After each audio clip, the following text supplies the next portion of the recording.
kibali kwa Mungu. Usipotenda vyema, dhambi iko mlangoni. Kama ukitenda vyema, utapata kibali kwa Mungu. Usipotenda vyema, dhambi iko mlangoni. Ni maneno ya Mungu kwa Kaini alipokuwa akimuonya, alipopanga kumuua ndugu yake Habili. Nasi leo Mungu anatuagiza tuachane na mawazo mabaya, tuachane nazo dhambi ili tumfuate yeye. Ndiyo maana Mungu anatuambia, kama ukitenda vyema, utapata kibali kwa Mungu.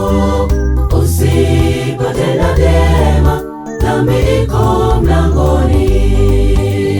Kama ukitenda vyema, utapata kibali kwa Mungu. Usipotenda vyema, dhambi iko mlangoni.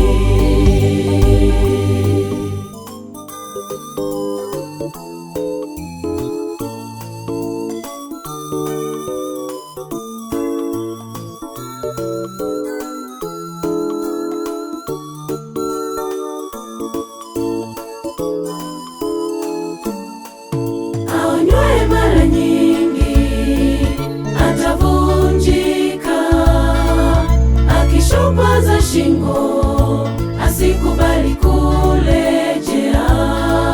Leo Yesu anatuita tuje kwake, ili twende tumfuate yeye.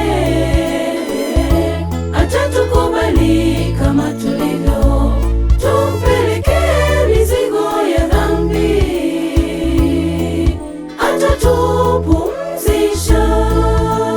Kama ukitenda vyema, utapata kibali kwa Mungu.